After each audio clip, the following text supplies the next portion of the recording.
Glória a Deus, a paz do Senhor Jesus, igreja. Oh, aleluia. Esse som sempre é muito bom, mas hoje está especial.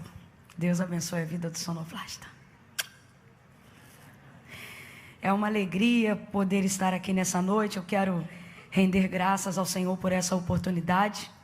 É sempre uma honra. E eu creio que o Senhor tem algo ao nosso coração. Abra comigo a sua Bíblia no livro do Gênesis. Glória a Deus, Deus abençoe. Pastor Odilton, minha gratidão sempre ao pastor Silas, nos dando um lugar de honra. A todos os pastores, amigos. Louvar a Deus pela vida dos campeiros de Cristo. Falei certo? Vocês são uma família? Mais ou menos. 3, então o resto é agregado, já virou família. Deus abençoe a vida dos irmãos, viu? Enquanto você termina de localizar o texto sagrado, se bem que eu acho que se você não achou Gênesis agora, você vai demorar bastante então. Que é sinal que você não sabe mesmo onde você está. Mas eu queria aproveitar e anunciar apenas aqui um material rapidamente. Dizer que eu trouxe algumas camisas, se você desejar adquirir no final do culto, elas vão estar na saída do lado de lá, tá bom? Então todas essas portas serão bloqueadas e todos serão obrigados a saírem daquele lado de lá. É brincadeira, mas se você desejar adquirir, você tem que procurar para o lado de lá. Tem uma aqui do Ministério da Intercessão que eu gosto muito, e eu sempre gosto de anunciá-la de uma maneira especial, porque a intercessão, veja, não é a camisa da oração, não, é a camiseta da intercessão, porque não é para quem gosta de oração, é para quem gosta de orar. Tem uma diferença, talvez você olhe e você pense, não, mas não é a mesma coisa, tem uma bonequinha de joelho. Não, não é a mesma coisa. Gostar de oração, todo mundo gosta, até o incrédulo aceita oração.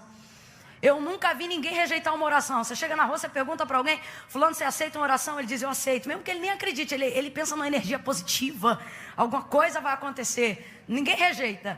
Agora orar não, orar requer devoção, requer disciplina. Então essa camisa ela é especial para as mulheres que entendem que uma vida devocional é uma vida disciplinada. Ai, mas Camila, mas tem dia que eu não tenho vontade de orar. É exatamente assim, uma vida devocional, ela não caminha de acordo com as suas vontades, mas com a necessidade de reconhecer que você precisa mesmo quando não quer fazer, né? Então oração é assim, eu cheguei para minha irmã uma vez e falei, irmã, me ajuda, porque eu não tenho vontade de orar. E ela falou, eu também não.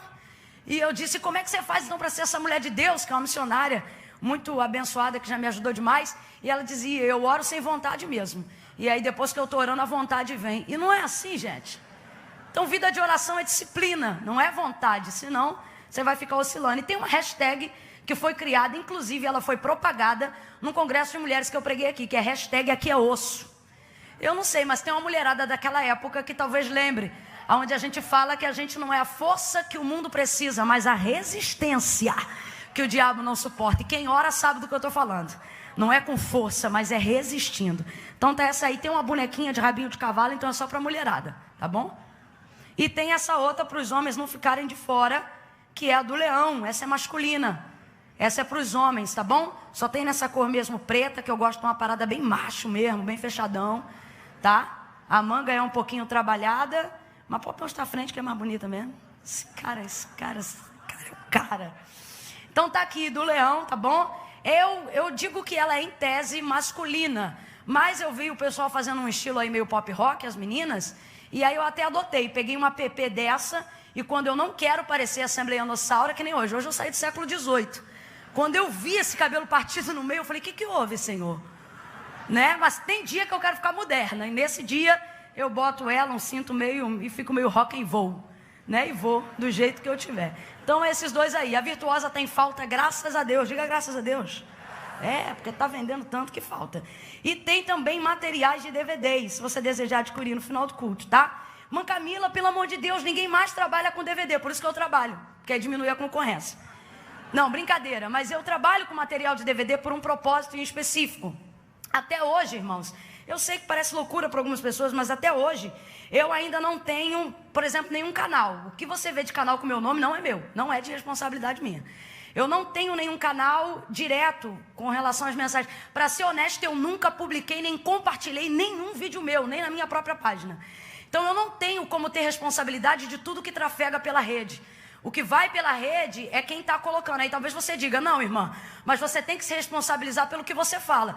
Eu só posso me responsabilizar pelo que eu falo, partindo do princípio que não foi editado, porque eu trabalho com material de estudo, que é a palavra. Então tem coisa lá que o pessoal coloca 15, 5 minutos, e vez ou outra perde a aplicação. E se o texto não tiver um contexto, como disse o pastor Silas, vai abrir um pretexto para alguém dizer que você está pregando heresia.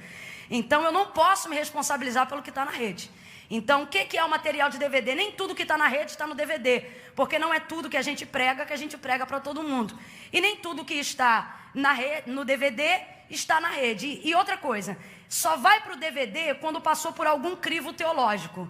Não meu, porque eu não me sinto capaz para isso, mas aí eu confio a mensagem a alguém que estuda mais do que eu, que conhece, enfim. E quando a pessoa diz, esse é eu que tem menos heresia, aí eu digo, então tá bom, esse aqui dá para ir.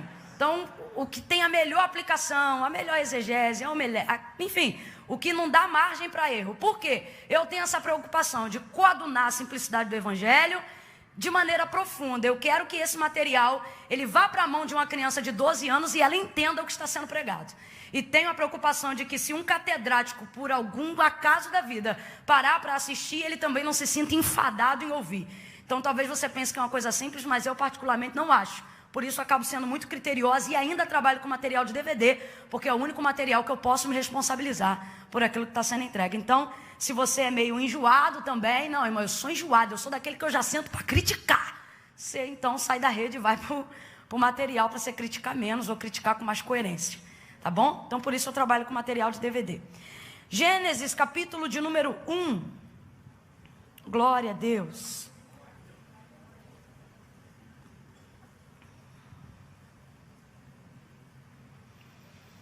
Essa palavra, ela voltou ao meu coração, acendeu como se eu tivesse lido pela primeira vez. E eu confesso que eu estava ali resistente, mas o Senhor me confiou essa palavra para essa noite. E como eu digo, quando isso acontece, pode o vaso dizer ao oleiro, por que fazes assim? Pode. Quando o oleiro determina algo sobre o vaso pode dizer ao oleiro, por que fazes assim? Não, não pode. A gente precisa obedecer. E como Paulo escreveu bem aos Filipenses no capítulo 3, verso 1, eu não posso me aborrecer em escrever-vos ou falar-vos as mesmas coisas, porque é segurança para vós. Mas o Senhor acendeu ao meu coração essa palavra, eu queria que você meditasse aí comigo. Gênesis, capítulo de número 1. Nós vamos ler alguns versículos da palavra de Deus, e à medida que eu for lendo, eu vou te anunciando para você acompanhar comigo.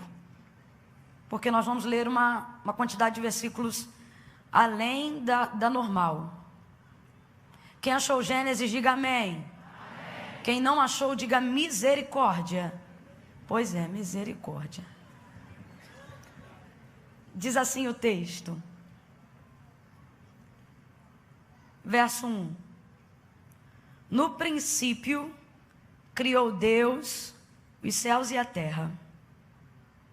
Verso 7. Fez Deus o firmamento e fez separação entre as águas que estavam debaixo do firmamento e as águas que estavam por cima do firmamento, e assim foi.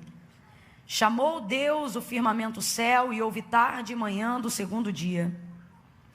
E disse Deus, ajuntem-se as águas que estão debaixo dos céus, num só lugar, e apareça a porção seca, e assim foi. Verso 10.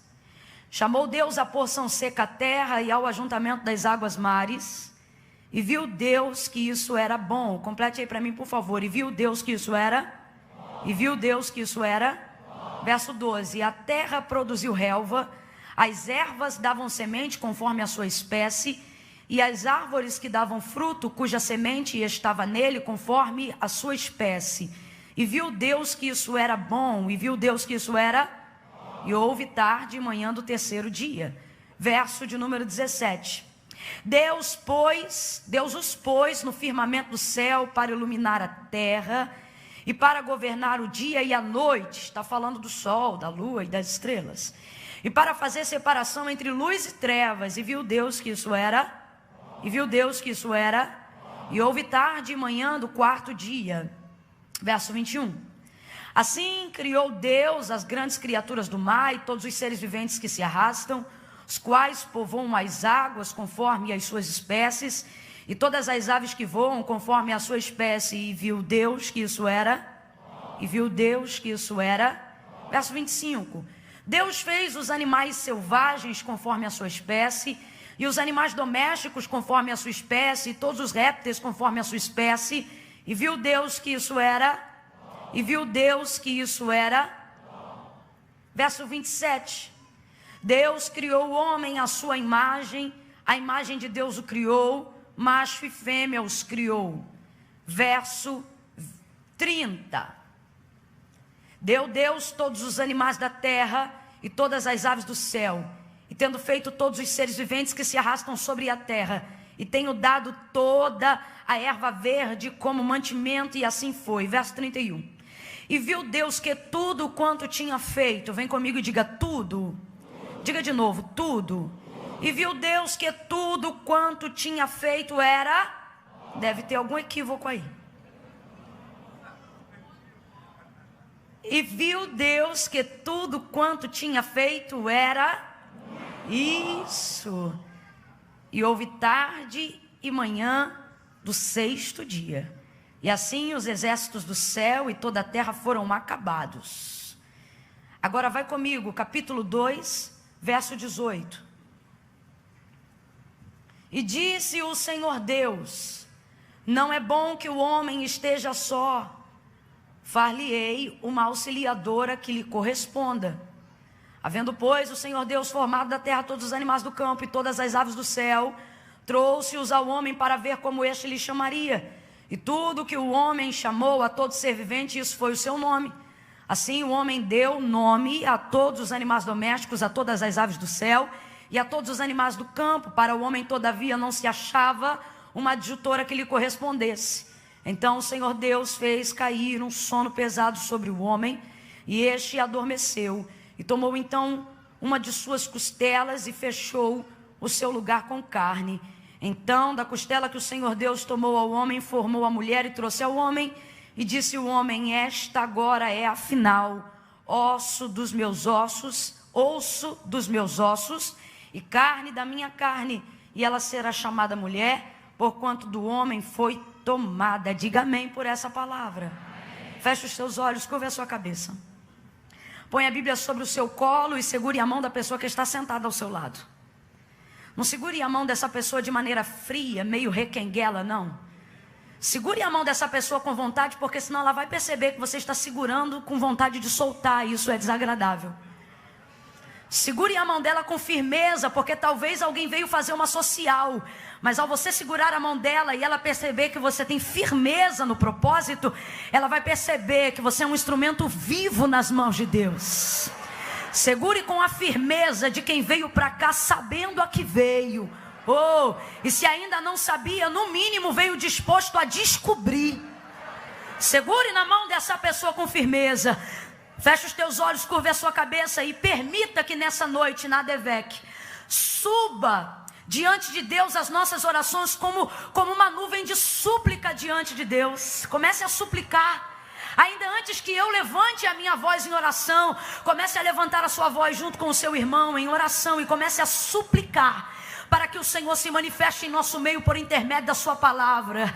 Não tenha pressa quanto a isso, porque não adianta eu me apressar em pregar enquanto o seu espírito não estiver alinhado ao que Deus quer falar. De que adianta você ouvir uma hora de ministração dominado de ansiedade, dominado de incertezas, olhando para o relógio? Eu prefiro que você me dê 30 minutos de atenção, mas com o seu espírito totalmente alinhado na revelação de Deus. Então fecha os teus olhos aí agora, curva a tua cabeça e comece a implorar a Deus que fale com você de uma maneira que você ainda não ouviu. Que Deus manifeste, revele a sua palavra ao seu coração. Aonde está a igreja que ora nessa noite? Aonde está a igreja que não tem vergonha de se humilhar diante de Deus? Humilhai-vos debaixo da potente mão do Senhor. Crente não pode ter vergonha de fazer uma oração de súplica. Crente não pode ter vergonha de se humilhar diante de Deus. Crente não pode se envergonhar de derramar lágrimas diante do altar do Senhor. Comece a orar como se sua vida dependesse disso. isso, porque talvez ela dependa. Você que está assistindo online agora pela rede social, comece a orar aí em casa, onde você está agora, e comece a pedir ao Senhor que invada este lugar com a sua palavra. Se você está com a televisão ligada e a rede social ligada, o Senhor está dizendo: escolhe ou a televisão ou a palavra, os dois não. Escolhe aí para onde vai se inclinar o teu coração. Oh, e eu te digo, escolhe pois a vida. O homem não tem coisa alguma se do céu não lhe for dada. Comece a pedir, comece a pedir, comece a pedir. Se andarmos na luz como Ele na luz está, temos comunhão uns com os outros, e o sangue de Jesus Cristo, seu Filho, nos purifica de todo pecado. Fecha o olho, crente. Senhor, nosso Deus e nosso Pai, nós levantamos as nossas vozes em oração a Ti agora, ó Deus. Nós não fazemos isso de maneira administrativa, não. Nós fazemos isso a fim de reconhecer o tamanho da nossa necessidade. Eu reconheço a minha e os Teus servos reconhecem a deles. Fala conosco, Senhor, para que essa reunião jamais se torne um lugar social. Fale conosco para que esse lugar continue sendo respeitado como um lugar sagrado, aonde o Senhor determina a bênção, a vida. Senhor, a Tua palavra é quem direciona a nossa vida. Ah, Senhor, a Tua palavra, assim, a manifestação do Teu Espírito é apenas letra. Eu estou cansada dominada pela vaidade. Quantas vezes queremos fazer uso do conhecimento teológico e queremos ostentar isso, e ostentamos grego, hebraico, aramaico. Ah, Senhor, ostentamos tanta eloquência, tanto traquejo, e a vida do vaso está vazia da unção, que é a única que despedaça o jugo, Senhor. Hoje eu quero te pedir, esvazia cada um de si mesmo e enche do Teu Espírito Santo. Vai abrindo a mentalidade. Olha essa pessoa que não consegue fechar o olho 5 minutos de oração. Não teria problema orar de olho aberto, mas ela não consegue porque está dominada pela ansiedade. Enquanto estou aqui orando, ela está dizendo: prega logo, prega logo. Há poder no Teu nome, há poder no Teu sangue. Cativa essa mente a deixar o Senhor operar na liberdade que o Senhor quer, porque essa casa é Tua, esse povo é Teu, essa gente é Tua, esse lugar proclama o Teu nome. E para quem iremos nós? Para quem iremos nós? Se só Tu tens palavra de vida eterna.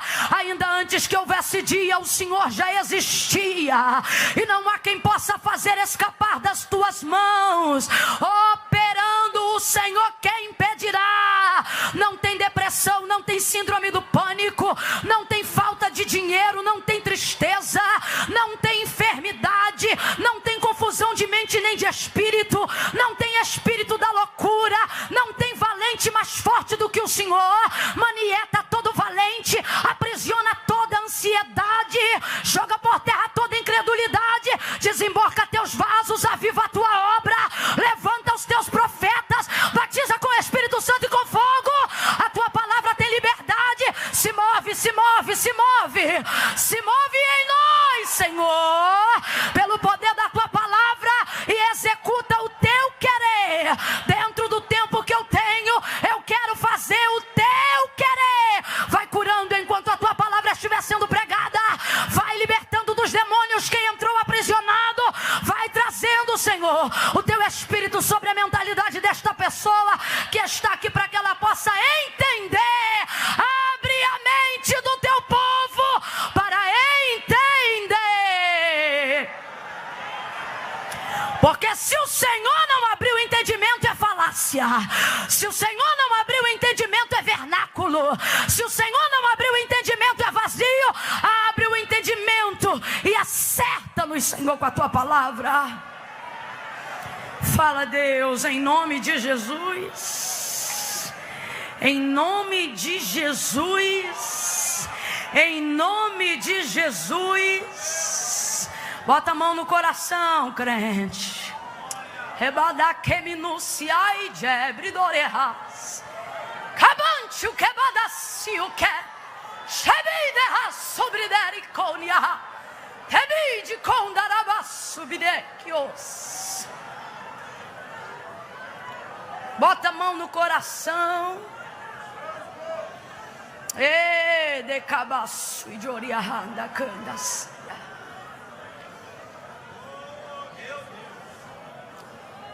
Fala, Deus. Fala, Deus.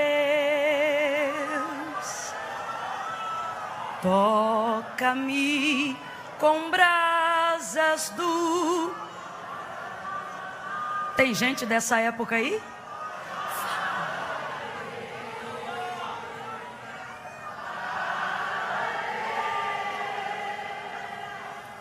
Sim, alegre a ter. Diga, fala, Deus. Fala, Deus. Fala, Deus. Toca-me com brasas do... Faça de todo o coração, diga. Agora suba mais alto e diga. Fala, Deus. Sim, alegre a ter. Sim, alegre atendo ao... Só os obedientes. Sim, alegre. Oh, aleluia. Oh, glória a Deus. Aleluia. Aleluia. Oh, glória a Deus. Oh, aleluia.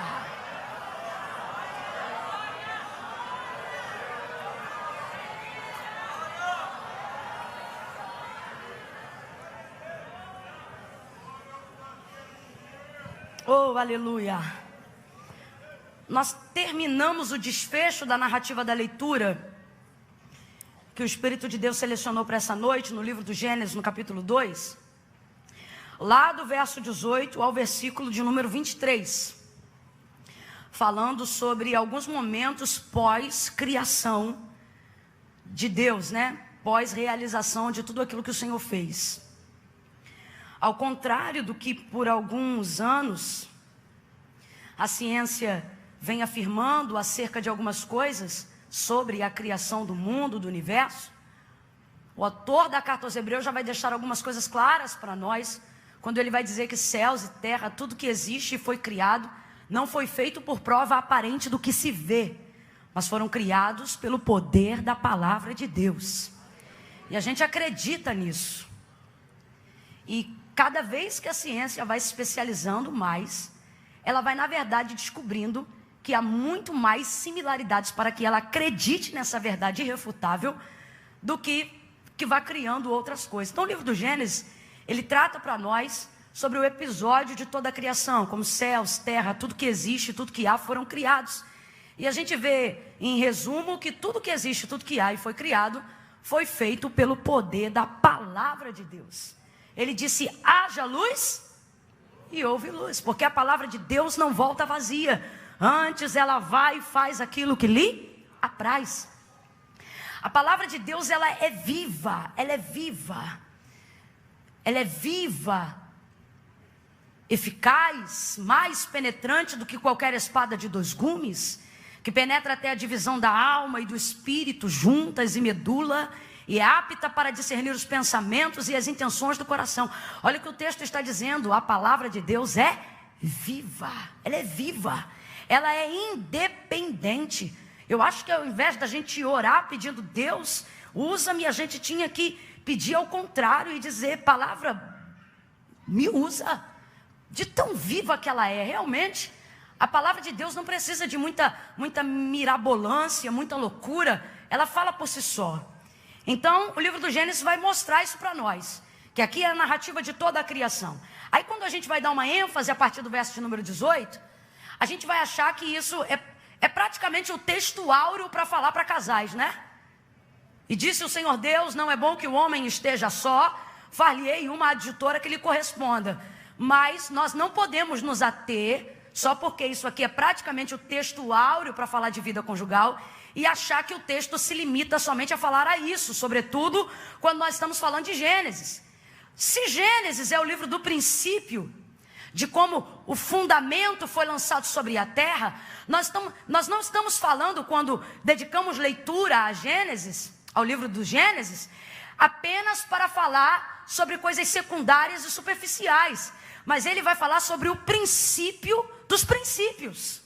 Você vai perceber que Deus, por exemplo, vai estabelecer um princípio para o homem, e isso é atemporal. No livro do Gênesis, você vai perceber que esses fatos são atemporais. Não tem lei, não tem graça, são princípios diretos de Deus, dele para com a humanidade. Por exemplo, você vai perceber que o Senhor vai se dirigir a Adão como homem, né? E antes de falar dele como homem, ou de citá-lo como macho, a palavra utilizada vai ser para a sua humanidade, para a sua humanidade. Então nós estamos falando do princípio de tudo e do princípio de Deus para o seu relacionamento com o homem. Agora veja, nós fizemos aqui uma leitura um pouquinho extensa dos primeiros versículos do capítulo de número 1, porque a gente percebe uma reação em cadeia. Nós percebemos algo que está amarrado num único capítulo. Nós lemos aqui aproximadamente 1, 2, 3, 4, 5, 6 versículos aproximadamente. E eles têm uma característica em comum. Algo que Davi já vai mencionar e vai falar sobre isso no Salmo de número 136, diversas vezes. Ele vai falar sobre a bondade de Deus. E ele vai dizer que tudo o que Deus faz é bom. Complete aí para mim, por favor. Tudo que Deus faz é bom. Tudo que Deus faz é bom. Ele diz, adorai ao Senhor, Criador dos céus e da terra, porque abriu o mar para que o seu povo passasse com os pés enxutos, porque é bom e a sua benignidade dura para sempre. A bondade de Deus não está respaldada à nossa. Deus não é bom para quem é bom. Deus é bom porque Ele é bom. Porque Ele não depende que alguém seja bom para Ele ser bom. Ele é bom porque Ele é. E aí Davi vai dedicar uma canção inteira que é só para falar da bondade de Deus. Bondade essa que já está revelada no princípio da criação. E o texto vai dizer que logo que ele vai criando as coisas, no primeiro dia, ele inaugura a criação, trazendo luz e separando das trevas. E aí o texto vai dizer, e viu Deus que isso era? Viu Deus que isso era? Então ele prepara o firmamento e separa as águas da porção seca. É chamado segundo dia. E viu Deus que isso era? Viu Deus que isso era? Então Deus prepara de toda a produção terrena. Deus prepara de toda erva, semente e toda árvore frutífera. O texto diz que isso é tarde, manhã, terceiro dia. E viu Deus que isso era? Viu Deus que isso era? Nós estamos falando de um processo de construção. Quem está entendendo, diga amém. Então, enquanto Deus está trabalhando, ao término de cada etapa de um dia, Ele conclui que parte daquele processo que ainda não está concluído, mas está em andamento, e Ele continua. Aí o texto vai dizer, tarde, manhã do quarto dia, Ele preparou o firmamento do céu. Está falando sobre a separação do sol, da lua, das estrelas, separando o que é para cada qual governar. E ao término do quarto dia, viu Deus que isso era? Viu Deus que isso era? Depois ele dá continuidade povoando a criação dos mares, trazendo todos os seres viventes para os mares, tudo aquilo que pudesse povoar as águas. E o texto diz que ele continua e ele permite a multiplicação deles. Prepara também as aves que vão povoar o céu. Houve tarde e manhã do quinto dia, e o texto vai dizer, e viu Deus que isso era? Viu Deus que isso era? E ele continua, mas já está chegando na etapa final do processo da criação. Ele vai criar todos os animais selvagens conforme a sua espécie. Ele vai criar tudo aquilo que existe para povoar a terra. Quando Deus separa tudo aquilo para povoar a terra, nós estamos falando sobre o quinto dia. E viu Deus que isso era? Viu Deus que isso era? Fase de acabamento, verso 31 do capítulo 1 de Gênesis. O texto vai dizer, e aí não tem mais parte. Aí não tem mais etapa. A narrativa do texto vai dizer tudo. Diga comigo, tudo.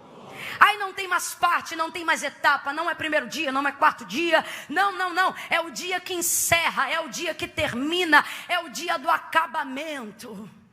É aquele dia que todo mundo que está construindo uma casa espera.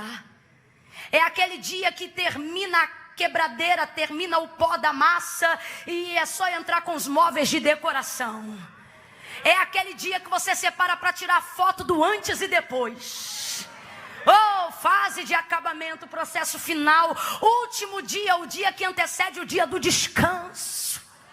Quando chega nesse dia, ele não vai mais tratar de parte. Eu sou repetitiva porque eu quero muito que você entenda. Ele não vai mais tratar de parte. Aí o texto vai dizer, e viu Deus que tudo, diga de novo, tudo. Diga tudo, ó. E viu Deus que tudo que tinha feito, tudo, ó. Todos os animais da terra, todas as aves do céu, todos os seres viventes que se povoam sobre a terra, todas as ervas verdes, bem como todo o mantimento. E viu Deus que tudo quanto tinha feito era isso aí.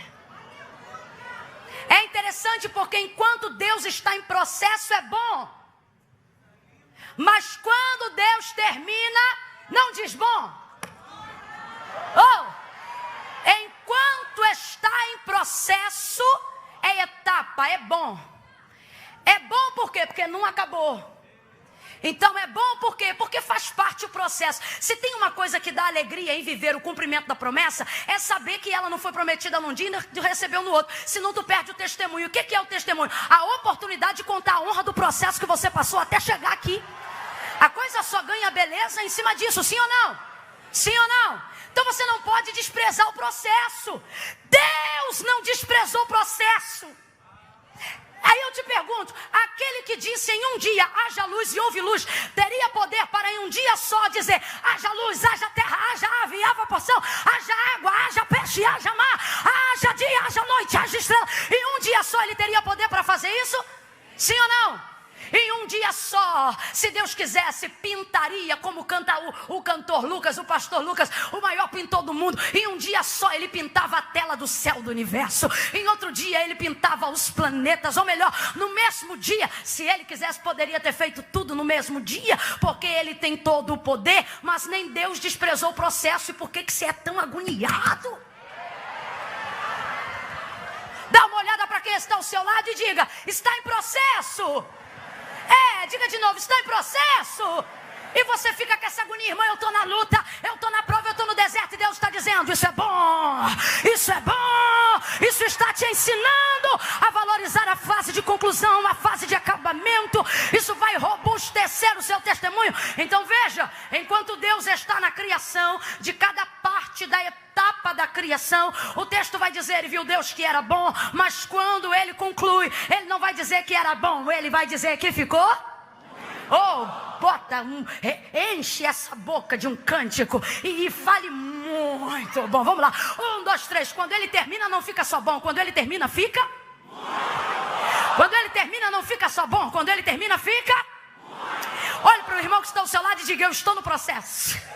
Alguém está olhando para você e está dizendo, menina, mas você já cresceu tanto, você não era nada, já é alguém, você morava ali, já mora aqui, você não tinha nada, já tem isso. Quando eu te conheci você era raquítica, quando eu te conheci você não sabia falar, quando eu te conheci você era acelerado, quando eu te conheci você era lerdo, quando eu te conheci você era isso, você era aquilo, quando eu te conheci você era bêbado, você era viciado, você era isso, você era aquilo. E a pessoa está dizendo, olha como você melhorou. Quando a pessoa fala isso, você diga, filha, só tá bom porque está em andamento, espera. Você pode agarrar na mão de alguém aí. Tem um povo aqui, agarra na mão de alguém, vai. Agarra na... Irmã Camila, eu não gosto de segurar na mão do irmão. Não gosta, não faça, meu irmão. Aqui é liberdade do espírito.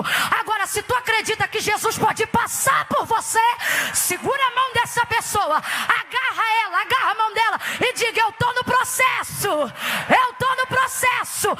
Espera, porque ainda não acabou. Aleluia! Ele é Criador, Ele é poderoso, Ele é Senhor. Não adianta esfregar na minha cara a carteirinha de 30 anos de crente. Eu estou dizendo que o arquiteto do mundo, que tinha poder para construir tudo em um único dia, fez a terra entrar num processo e ele se inclui no processo. E você está aí querendo dizer que já sabe tudo, que chegou onde queria?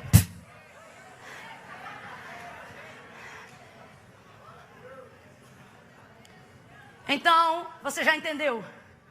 Quando Deus está em processo, fica bom. Nem sempre você percebe. Mas é porque está bom. Às vezes a gente não entende quando está bom. Gideão está lá malhando trigo no lagar, um lugar que não é propício para fazer isso. E o anjo do Senhor aparece e diz: eu sou contigo. E ele diz: se o Senhor é comigo, por que me sobrevieram todas essas coisas? Ele está dizendo: se o Senhor é comigo, por que eu estou malhando trigo no lagar? O que ele não está entendendo é isso. O que Israel não tem comida e na casa dele tem bezerro. Israel não tem erva para comer e na casa dele tem boi até de 7 anos. Aí ele está lá malhando trigo no lagar e o anjo diz: eu sou contigo. Se o Senhor é comigo, por que eu estou aqui? Rapaz, eu vou traduzir se o anjo fosse carioca. Ele ia dizer: rapaz, você só está malhando trigo no lagar porque eu sou contigo. Porque se eu não fosse contigo, não tinha trigo, não tinha lagar, não tinha mais nada. Então às vezes a gente demora a reconhecer o processo e a entender que a gente está no processo, mas é porque Deus é, e aquele que é de Deus, o maligno não? O maligno pressiona, o maligno rodeia, o maligno aperta, mas tocar não toca, tocar não toca. Deus trouxe alguém aqui para te dizer: eu estou contigo nesse processo.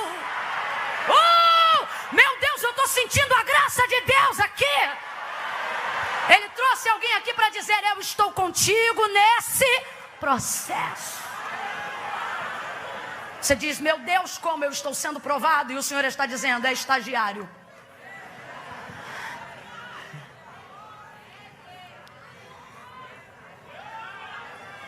Se Deus paralisasse o momento da sua história para colocar uma roupa que caracterizasse esse momento, Ele iria te vestir com uma camisa escrito atrás: treinamento.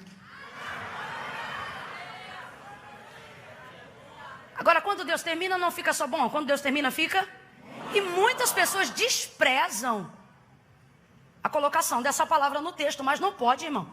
Porque uma coisa é bom e outra coisa é... fala sério que não é. Não é? Tem festa que a gente vai, alguém diz: aí, como é que foi a festa? A gente diz: foi boa. E tem festa que a gente vai, rapaz, foi muito boa.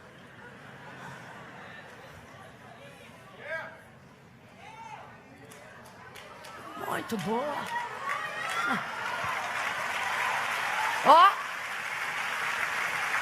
Só que aí no verso 18, o homem, e por favor, não caracterize homem no contexto como macho, porque Adão só ganha título de macho depois que Eva nasce. Deixa isso para outro dia. Mas vamos lá. Aqui o contexto de homem não é macho ou fêmea apenas ainda, mas é o contexto de humanidade, do primeiro ser criado. E aí nesse contexto aqui, nós nos englobamos, todos nós, no princípio que Deus tem. Porque aí no caso, esse princípio não é um princípio apenas para macho ou fêmea, mas é um princípio para a humanidade. Uma maneira com que Deus está definindo, da qual Ele quer se relacionar com essa humanidade. Você vai perceber que tudo que Deus criou de maneira perfeita. E só disse que estava muito bom quando concluiu a sua obra. Às vezes Deus trabalha em tudo que está à nossa volta. É exatamente assim quando Ele criou o homem. Deus fez primeiro o homem para depois criar céu e terra? Foi assim? Deus fez primeiro o homem e depois criou árvores frutíferas, sementes e animais? Não. Primeiro Deus fez toda a criação do suporte da vida humana para o homem. Às vezes a gente não entende, a gente vê Deus trabalhando em todas as coisas à nossa volta. E fica dizendo: Senhor, por que tu trabalha ali, tu trabalha ali, tu trabalha ali? Por que o Senhor não trabalha aqui, ó? Por que o Senhor não trabalha aqui, ó, em mim? Só que você tem que partir do princípio básico de paternidade. É quando a criança nasce que você decide o nome? É assim? Não é possível que seja. É quando a criança nasce que você decide onde ela vai dormir? Não, a ideia de quem é diligente na criação dos seus filhos é que quando ele chega tudo já esteja. E o Senhor está dizendo: e você fica aí revoltado que eu mexo em todo mundo, mas não mexo em você. Eu visito no norte, no nordeste, mas não mexo em você. Eu já dei para tua prima, mas eu não te dei. Eu já dei para o teu marido, mas não dei para você. Já mexi com a tua casa, mas não mexi contigo. E o Senhor está dizendo: ei, eu estou preparando as coisas para você. Quem pode entender? Deus não vai criar a terra, porque a terra é mais importante que o homem. Deus vai criar primeiro todo o suporte terreno, porque o homem é mais importante. O salmista vai salmodiar no Salmo de número 8 e ele vai dizer: pouco menor do que os anjos o fizeste. Também é messiânico porque aponta para Cristo. Mais de glória o vestiste e o coroaste. O que o salmista está dizendo? O pináculo da criação de Deus não é o Monte Everest. O pináculo da criação de Deus não tem nada a ver com pão de açúcar. O pináculo da criação de Deus é o bichinho de Jacó, é o homem, é o verme, é você que era pó, não era nada, mas em você está a imagem e semelhança de quem Deus é. Então você tem que parar com essa agonia de querer acelerar para Deus te colocar. Aí você chega onde você queria e não sabe o que fazer. Você tem o dinheiro que queria e não sabe como administrar. Deus está dizendo: ei, deixa que eu mexo as coisas à sua volta. Quando Deus quer mexer com a gente, Ele não mexe na gente. Ah, não, vou falar de novo. Quando Deus quer mexer com a gente, Ele não mexe na gente. Ele mexe em tudo que envolve a gente sem tocar na gente. Por quê? Porque a gente é movido ao que nos move. Então toca naquilo que é meu, a gente se move. Toca lá, a gente se move. Deus não pega a gente porque isso seria interromper todo o processo do livre-arbítrio. Seria marionete, Deus pegar na nossa cabeça e dizer: vai para cá, vai para aqui, vai para ali, vai para colar. Aí Deus não, Deus joga a isca aqui, a gente vem para cá. Deus joga para lá, a gente vai para lá. Deus joga para lá, porque nós somos movidos ao que nos move. Por isso o processo da criação precisa ser respeitado. Primeiro ao entorno, depois em mim. Aí, nesse princípio, Deus quer que o homem viva plenitude. Deus quer que o homem viva plenitude. Deus quer que você seja pleno. Essa história desse jargão: não se pode ser tudo, não se pode ter tudo, não tem base bíblica para isso. Não, porque você sabe, né? Azar nos negócios, sorte no amor. Davi disse: a minha sorte é o Senhor. Como você tem um Deus que domina tudo e não pode ser feliz em tudo? Se o cara é bom obreiro, é porque é mau marido. Se está pregando por aí, é porque está deixando a casa. Se é bom crente, é um empresário ruim. Se é bom empresário, é porque é negligente na igreja. As pessoas não aceitam que alguém seja bem sucedido em tudo. Só que Deus é o contrário. Deus não só aceita, como Ele quer que você seja bem sucedido em tudo. E Ele começa a colocar o homem na condição de aperfeiçoamento para entender que Deus o quer de maneira plena. Aí no verso 18, parece que isso é uma incoerência à bondade de Deus. O que está escrito no verso 18? E disse o Senhor Deus: não é bom. Mas como é que pode, se tudo que Deus faz é? E como é que agora Ele coloca o homem numa condição que não é? Parece uma incoerência. E é uma incoerência que tem povoado os seus pensamentos. Você diz: se Deus é bom, se eu estou na igreja, por que as coisas não estão boas para mim? Se essa irmã está falando que Deus é bom e isso é verdade, por que meu marido é viciado? Por que meu filho está afastado? Por que minha casa está quebrada? Por que a minha empresa não prospera? Se esse Deus que você está dizendo que é bom e que tudo que Ele faz é bom e que Ele tem o desejo de vida plena para o homem e que tudo que Ele toca é bom, por que a minha vida não está boa? Exatamente, você já colocou a resposta na pergunta, mas não percebeu? É exatamente isso. A vida não está boa. Está, caráter temporal, advérbio de tempo. E disse o Senhor Deus: não é bom que o homem esteja. Ele não está dizendo não é bom que o homem seja. O que Deus está dizendo? Você está só, mas eu não determinei. Ah, não. Ei, você precisa entender que há uma diferença para começar a viver um relacionamento pleno com Deus e em ordem com tudo que está à sua volta. Qual? Você precisa aprender a separar como as coisas estão de como as coisas são. Você precisa aprender a separar o tempo em que você está e a pessoa que você é. E qual é a diferença disso? Entender que está, advérbio de tempo, caráter temporal, incorre em tudo que é passageiro. Tudo aquilo que está não pode ser definido como é, porque tudo que está é temporário, tudo que está é passageiro, tudo que está é circunstancial. Agora, o que é. Por isso, quando Deus criou o homem, não criou o homem para estar, criou o homem para ser. Depois a gente vai aprender na biologia, porque o pecado entra no mundo e a gente abre a guarda para ele. Aí a gente começa a considerar o ser humano como passageiro estável da vida.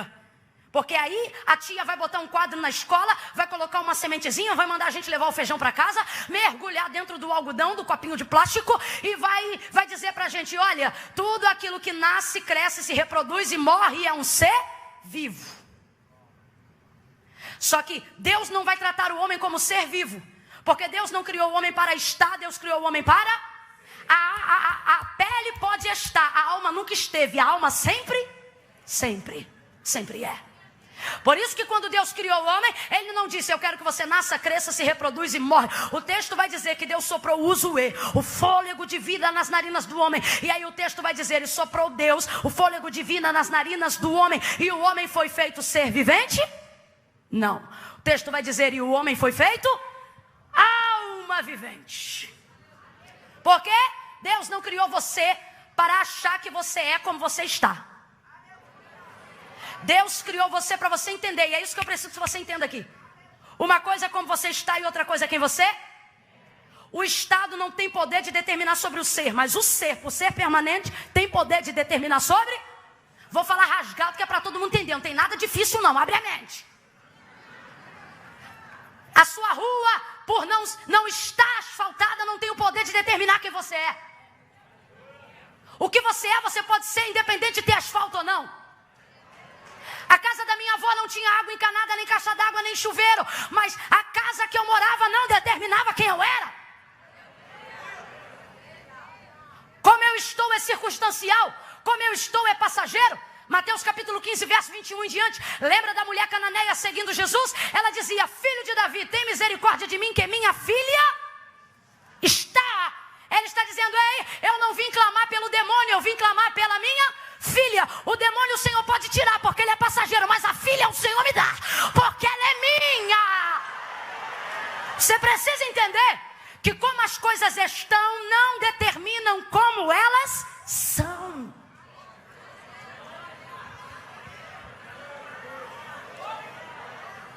Deus vai estabelecer isso logo de cara para nós. E disse o Senhor Deus. Quem disse? Quem disse? Porque quando você identifica um problema, Deus já preparou a solução. Não, a gente fica desesperado à toa. Ó, e disse o Senhor Deus. Olha o que o texto vai dizer no verso 20. Que o homem não achava. Ele percebeu depois, mas Deus já tinha percebido? E disse o Senhor Deus, não é bom que o homem esteja. A necessidade que a gente sente da falta do que não temos, ela apenas apresenta para a gente o tempo que está chegando de Deus nos dar o que precisamos. A necessidade não deveria te desesperar, ela deveria apontar um tempo, é dizendo, se eu já percebi, Deus já viu há um tempão. Ó, e disse o Senhor Deus, não é bom, não é? Não é? Mas irmã Camila, tudo o que ele faz é bom, exatamente. O que ele faz é bom e quando ele termina fica? E por que o texto então está dizendo, não é bom que o homem esteja só? Ele está dizendo, eu não determinei, porque se ele tivesse determinado, ele teria dito, não é bom que o homem seja. Ele teria que mudar uma característica permanente, mas Deus é arquiteto perfeito. Não há absolutamente nenhum milagre na Bíblia, não há absolutamente nenhum processo de criação na Bíblia que Deus tenha que ter repetido alguma coisa que não deu certo quando ele fez. Todo milagre, pode olhar, tanto o Antigo como o Novo Testamento, qualquer milagre prodigioso que precisou de algum sinal, de alguma manifestação, Deus usou alguma coisa que já existia, porque quando Deus cria, Deus não cria de novo. Então veja, não é bom que o homem esteja. O que Deus está dizendo aqui? Ele está dizendo, diga aí para o meu povo que eu ainda não acabei. Se eu pudesse resumir a mensagem dessa noite, eu diria isso. Que Deus te trouxe aqui para te dizer, ei, não está bom, porque eu ainda não acabei.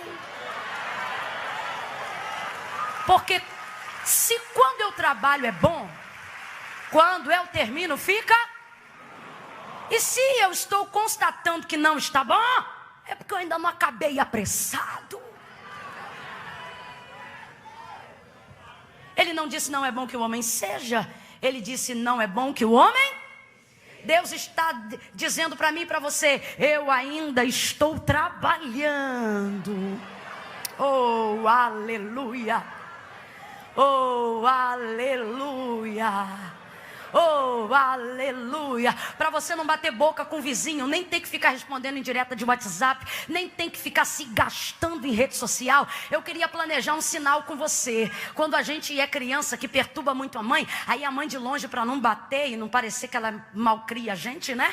Aí ela faz assim, como quem diz, espera, não é assim? Você pode pegar a sua mão e fazer assim agora? Não, sem ansiedade, não é assim, é assim. Vez ou outra, alguém vai olhar para você, meio que de cima a baixo, vendo você descer, com uma rodela de suor debaixo do braço, e deixando de entrar na rua que dá para sua casa, para entrar na rua que dá na sua igreja.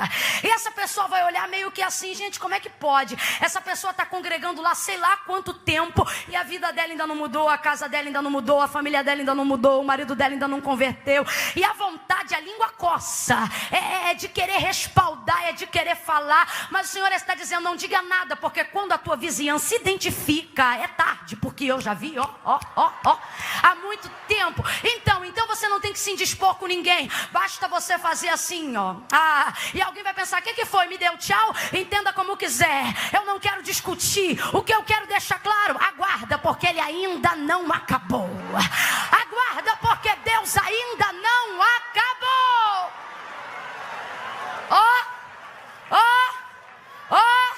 E aquela sua filha rebelde, que está envolvida com toda a área de prostituição, aonde você só vê ela entrando no carro e o vidro subindo. Quando ela entrar no carro, você faz assim, como quem diz: vai, minha filha, entra no carro enquanto tu pode, porque ainda não acabou. O pai está no processo. Não é bom que o homem esteja só. Quem falou isso foi o próprio Deus. Por quê? Porque Deus se responsabiliza pela nossa condição desfavorável, desde que nós estejamos no centro de sua vontade. Inclusive eu vou dizer mais: tem vezes que a coisa só fica ruim porque a gente está no centro da vontade de Deus. Não, eu vou falar bem rasgadão. Porque se você tivesse sentado no colinho do chefe, a coisa já tinha melhorado há muito tempo. Porque se você já tivesse sensualizado com vários decotes, a coisa já tinha melhorado há muito tempo. Tem homem aqui que a coisa só está desfavorável porque ele está no centro da vontade de Deus. Porque se ele já tivesse aceitado suborno, aqui, ele já estava morando em outra casa. E aí você não entende. Você diz: como é que pode? Eu estou fazendo a vontade de Deus? Por que eu digo isso? Porque o homem não está fazendo absolutamente nada. Ele só está onde Deus quer que ele esteja. Aonde? No jardim. Aonde? Lavrando a terra. Aonde? Cuidando de tudo. Aonde? Conversando com ele na viração de cada dia, todos os dias. Então eu te pergunto: o homem está no centro da vontade de Deus ou não está? Está ou não está? Só que estar no centro da vontade de Deus não é garantia de que tudo vai dar certo. É garantia de que você está certo.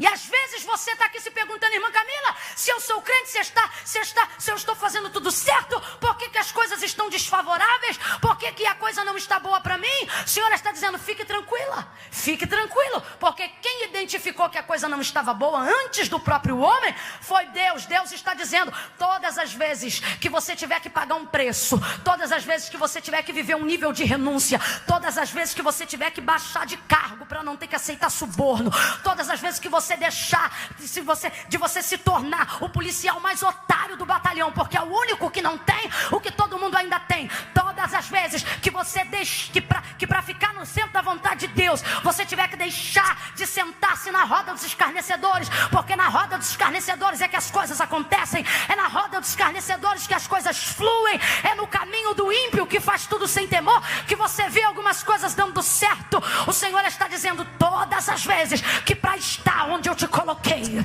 todas as vezes que para ficar no lugar que eu te chamei, as coisas ficarem ruins para você, eu vou me responsabilizar pela tua situação. Tá me entendendo? Deus te trouxe aqui para te dizer: eu estou me responsabilizando pelas coisas que não estão dando certo para você. você.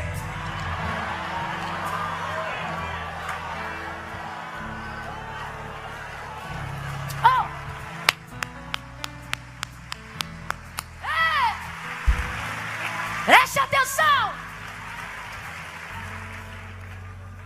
O que Deus faz? Deus diz para ele: dê nome aos animais. Processo de viver em plenitude com Deus. Quem é que vai receber de Deus tudo que Deus tem para dar? Quem entende que tem que fazer as coisas mesmo quando não tem o que quer. Tá dando nome até para bicho, mas mulher não tem. Tá vendo o macaco com a macaca, o tigre com a tigresa, o elefante com a elefoa. Estou criando aqui alguma coisa. O tiranossauro rex. Está vendo tudo? E ele não tem. E Deus diz: dá nome. Deus tem um jeito diferente de honrar. Deus honra a gente com trabalho. Meu irmão, não cai nessa não. De profeta vir botar a mão: olha, vou te enriquecer, vou te fazer prosperar. Nas entrelinhas Deus está dizendo: vou te dar trabalho, vou te ocupar, vou te dar responsabilidade. Meu irmão, tem essa não. Presta atenção, vou fechar aqui. O texto vai dizer que ele coloca na mão do homem a administração de tudo aquilo que estava na terra. Isso é honra ou não é? É honra ou não é? Desconfie de honra que não vem acompanhada de responsabilidade. Não é honra. Honra que não vem acompanhada de responsabilidade não é honra, é mutreta, é trapaça. Aí o que ele tem que fazer? Tem que dar nome a todo mundo quando ele mesmo não tem nada para dar nome. Deus está dizendo: faça o que eu te mandar fazer, mesmo quando você não tem o que eu podia te dar. Entrega nome para todo mundo. Aí de repente, o texto vai dizer: então Deus fez cair. Deus. Porque chega uma hora na nossa vida que não é a gente, não é trabalho, não é igreja, não é campanha, é Deus. Deus fez. Mãe Camila, mas isso, o que eu faço para isso? Irmã, isso não faz, isso só Deus. Então o Senhor Deus fez cair num sono profundo. É cochilo depois do almoço? É cochilo depois do almoço? É vontadezinha de dormir? Não, Deus está colocando nele sono. Deus está impelindo. Deus vai derrubar ele, vai anestesiar completo. Deus fez ele cair em estado de sono profundo. E ele adormeceu.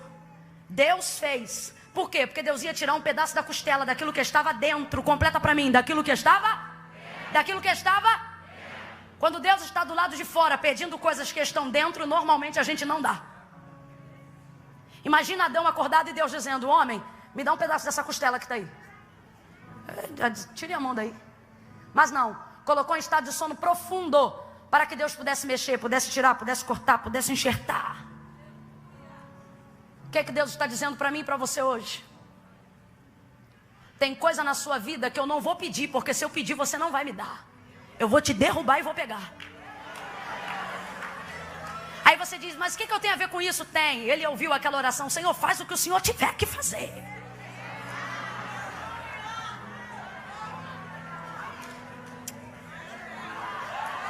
Dormiu, pegou. Ele não tirou uma costela inteira, ele tirou só um pedaço. Completa para mim, ele tirou só um? Tirou só um? E de um pedaço fez uma mulher inteira, rapaz, com cabeça, boca, orelha, língua, tudo. Com um pedaço. Aí eu te pergunto: quer que o homem cooperou com o nascimento de Eva? Somente com o nascimento da mulher? Somente um? Somente um? E você diz: não. E Deus está dizendo: para fazer o que você quer, eu só quero um. Agora veja. A mulher samaritana diz assim: como sendo tu judeu, pede de beber a mim. E ele está dizendo: eu só te pedi um pouco, um pedaço. Se tu soubesse o que eu posso te dar, era tu que me pedia. Por quê? Porque eu peço pedaço, mas dou inteiro. Eu peço parte e dou tudo. Deus trouxe alguém aqui. A galeria está ouvindo, diga glória. A nave reage, diga aleluia. Deus trouxe alguém aqui para dizer: para de chorar pelos pedaços. Eu tenho inteiros, eu tenho plenitude. Isso é pedaço, isso é pedaço, isso é pedaço. Mas depois que eu fiquei com Cristo, minha amiguinha foi embora. O Senhor está dizendo: é pedaço. Eu vou te dar alianças. Isso é pedaço, garota. Mas eu fui para a igreja, aceitei Jesus. Meu namorado não eu for cristã, eu não posso mais fornicar com ele. Deus está dizendo, esse moleque era pedaço, eu vou te dar casamento, menina. Eu vou te dar inteiro. Oh, pedaço. Tudo que você pensa que está doendo demais, tudo que você pensa que não é o suficiente, tudo que você pensa que é mais do que você pode dar, Deus está dizendo, quando você vê o que eu fiz, você vai entender que tudo que você renunciou, tudo que você sacrificou, tudo que você perdeu, tudo que você doou, não passavam de... Você olha para a salvação, você olha para a cruz de Cristo, você participa da ceia, vira o cálice que é o sangue, come o pão que é a carne. Você vem para cá e em 2 horas de culto recebe o que em 1 hora de terapia 3 vezes na semana não tem poder de fazer.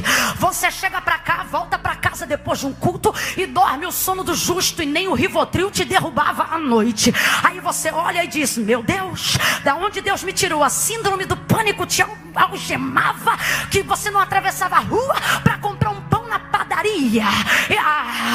E hoje você sai, vai para a cruzada, vai para as Lavec, vai para Fogo pro Brasil, vem para quinta-feira à noite depois do trabalho. Deus está dizendo, seja grato, eu tirei um pedaço e te dei uma vida. Eu tirei um pedaço e te dei uma vida. E aí, irmã Camila, mas o que eu perdi? Ele não sabe o que ele perdeu, porque quando tira um pedaço da costela, enxerta a carne no lugar. Por quê? Porque tem coisas na nossa vida cristã que Deus vai tirar e não vai restituir. Não, eu sei, você tem ouvido Deus que restitui, mas eu vim falar que no nosso relacionamento com Deus tem coisas que Deus tira e não restitui. E tudo que Deus não restitui, Ele compensa, porque Ele não deixa vazio. Tirou osso, devolveu osso, mas não deixou vazio. A Bíblia diz que Ele encheu para não sentir falta. Deus está dizendo, eu não vou deixar você sentindo falta. Encheu com carne.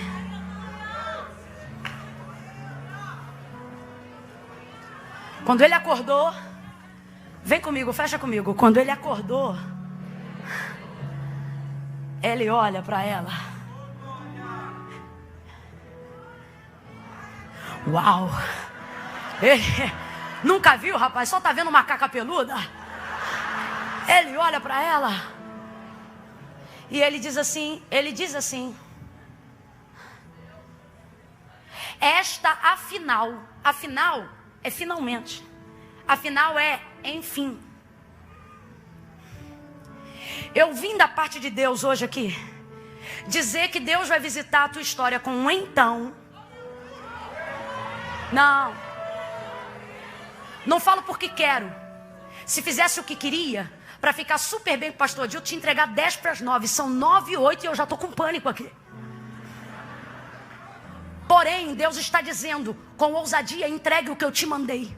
Depois eu peço perdão de joelho. Mas Deus me trouxe aqui nessa noite para te dizer, eu estou interrompendo a tua história com um então. Aqui, lembra quando ele coloca sono nele, impele ele? É uma expressão a grosso modo, só para a gente entender. Vamos dizer assim, quando Deus derruba ele. Lembra? O texto diz assim, então fez ele cair em estado de sono profundo. Quem derruba não é parente, não é concorrente, não é tio, não é primo. Deus está dizendo, ei, foi o meu então.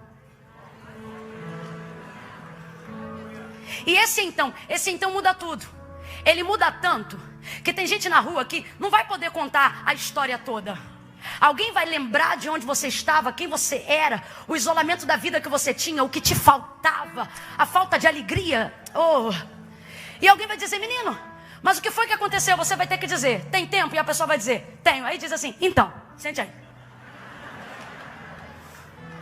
Aí você vai apresentar o marido e vai dizer assim, tá aqui o fulano. E a pessoa vai dizer, ué, mas vindo da igreja?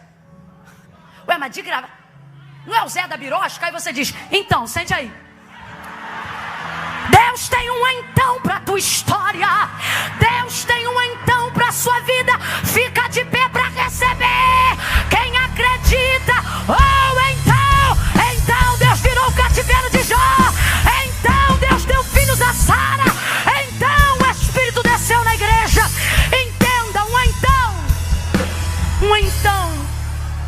Um então de Deus tem o poder de mudar tudo.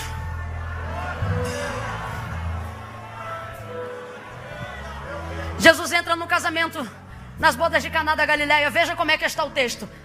Acabou o vinho, aí diz assim: então Jesus chegou.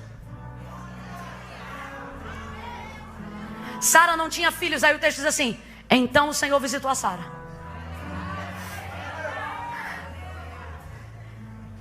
O então de Deus entrou para Adão.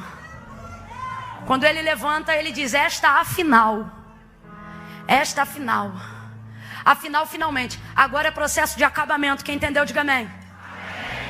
Ele diz: afinal, osso dos meus ossos, carne da minha, chamar-se a mulher. Quem mandou ele dar nome para ela? Quem mandou? Deus mandou ele dar nome para ela? Não mandou. Deus disse: dá nome para os bichos. Para a mulher ele não deu ordem para ele dar. Mas ele deu ou não deu? Por quê? Porque no tempo do processo, Deus ocupou a mente dele com trabalho. Trabalho te dá experiência, trabalho te dá treinamento, trabalho te ocupa a mente. Por que Deus dá trabalho para crente em processo? Por que Deus te coloca no ciclo de oração quando a coisa não vai bem? Por que Deus te coloca para pregar mesmo quando você não está bem? Por que Deus te coloca em movimento? Tu perdeu o filho e veio para a igreja. Outras que estão aqui, marido foram embora de casa e veio. Gente que está sem dinheiro e veio só com o dinheiro da passagem. Por que Deus te impele a continuar trabalhando mesmo quando as coisas não estão favoráveis para você? É um jeito de Deus ocupar a tua mente, fazendo o que Ele quer que você faça. Porque ainda que você ocupasse todo o teu tempo para buscar o que você quer, você não teria. Porque o texto diz que todavia Adão procurava, mas não achava. Deus está dizendo: eu não quero você ocupando o seu tempo para procurar realizar o que só eu posso fazer. Então cuida das minhas coisas, que eu vou cuidando das tuas. Assim diz o Senhor. Aí ele dá nome para ela, por quê? Porque ele está um tempão dando nome para bicho. Isso é mecanismo automático. Ele já entendeu que quem manda é ele, que quem dá nome é ele. Quando ela aparece, ele não pergunta se pode, ele dá. É aí que Deus diz: você está pronto para ter tudo que eu tenho para você. Por quê? Quem é essa pessoa? E eu prometo, eu fecho aqui. É aquela pessoa que no tempo do processo aprende a fazer o que Deus manda.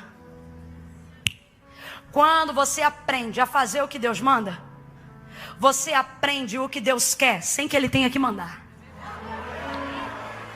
Vou falar de novo, porque se tu não gravou nada, isso tu grava, porque isso pode salvar a tua vida. Quando no tempo do processo você aprende a fazer tudo o que Deus manda, você aprende nesse processo o que Deus já quer, sem que Ele tenha aqui. Por que Deus não repreendeu ele? Porque Deus já tinha dado experiência para ele entender o que Deus quer. Irmã Camila, tem respaldo bíblico para isso? Tem. Jesus disse: não vos chamarei mais servos, porque o servo ele atende o comando, mas não sabe o que o Senhor quer. Vos chamarei amigo. Por quê? Porque o amigo faz para atender a vontade do Senhor. É o que Ele está dizendo. O Senhor está dizendo: sabe quando você vai estar pronto? Quando você entender que tudo isso é processo. Quando você entender que tem que obedecer no processo, para aprender o que Deus quer, sem que Ele tenha que mandar. Enfim, finalmente e afinal é o que eu queria. E o que ele queria? Estava no Japão? Estava na Rússia? Estava dentro dele o tempo todo. Não. Você está pensando que o que Deus tem para você está na igreja A, está na campanha B? Deus está dizendo: o que eu tenho para você está dentro de você. Deus fez a mulher partindo de um osso. Osso de quem? Dele. Deus falou comigo: diga ao meu povo que eu vou tornar concreto do lado de fora, usando a matéria-prima do que eu vejo quando olho no lado de dentro dele. Se é para homem, se é para mulher, se é para menino, é para criança, é para jovem. Não. Deus te trouxe aqui para te dizer: vigia como você preserva as coisas do lado de dentro. Porque eu vou tornar real do lado de fora o que eu vejo quando olho para o seu lado de dentro. Melhora seu lado de dentro e o seu lado de fora vai melhorar. Melhora seu lado de dentro e Deus vai trazer realizações para o lado de fora. Levante a mão direita para o céu. Eu vou contar de 1 a 3 enquanto a igreja ora. Eu vou contar de 1 a 3 enquanto a igreja ora. E a igreja vai orar agora para pessoas que estão com uma vida incompleta. Que tem de incompleto nessa vida? Tu tens tudo, mas te falta Jesus. Então se tu tens tudo, mas não tem Jesus, tu ainda não tem o suficiente. Um grande pregador disse: o céu compensará todos os prejuízos que você tiver na terra para herdá-lo. Mas tudo o que você tiver na terra não terá poder de compensar o prejuízo de perder o céu. Deus está dizendo: você tem reclamado, mas eu só tenho te pedido para renunciar a pedaços. Você entrou aqui hoje dizendo: eu vim porque eu preciso de dinheiro, eu vim porque eu preciso de saúde, eu vim porque eu preciso de uma porta. Deus te trouxe aqui e disse: não, você veio porque você precisa de Jesus. Jesus é a porta, Jesus é a provisão, Jesus é a salvação. Na galeria tem gente que se afastou dos caminhos do Senhor. E você diz: irmã Camila, eu estou desviada há muito tempo. Você não é desviado, você é afastado. Desviado não frequenta culto, é opositor do caminho. Alexandre Latroeiro foi e despregou o que pregou. Decidiu não viver como vivia. Você é afastado. Você diz que não é mais crente, mas quando precisa vem na igreja. Podia seguir qualquer religião, mas quando precisa você clama Jesus. Jesus está dizendo: eu sei como você está, mas ainda me lembro de quem você é. Você é meu filho. Você é minha filha. Você que está na galeria, não importa se tem que descer escada, seja lá como for, é apenas um pedaço comparado à plenitude da vida que há em Jesus para você. Aqui embaixo a mesma coisa. No 3, ninguém vai pegar no seu braço. Se o Pai hoje te alcançou com essa palavra e falou: ei, eu sei como você está e sei quem você é, tenho plenitude de vida para você. No 3, irmã Camila, sou eu. Você vai descer daí e vai vir para cá. Você vai sair. Irmã Camila, não, vou ficar no meu lugar. Deus sabe, mas não concorda. Porque Ele disse, não é a igreja que inventou, foi Jesus que disse: aquele que me confessar diante dos homens, eu também o confessarei diante do meu Pai que está no céu. Cadê as mãos erguidas orando? Cadê as mãos erguidas orando? Eu conto 1. Prepara para soltar um refrão, Gesiel. Eu conto 2. Jesus te trouxe aqui para te dizer: você está vivo, está aparentemente bem, mas podia estar muito melhor. 2,5. Se você sabe que é você, vai descolando o teu pé da cadeira, vai deixando a Bíblia, a bolsa, ou vem com ela, mas vai saindo do teu lugar agora. 3. Em nome de Jesus, venha ser completo. Em nome de Jesus, venha ser completa. Em nome de Jesus, venha fazer uma aliança com Deus hoje. Em nome de Jesus, venha entregar o pedaço que te falta para Ele te fazer inteiro.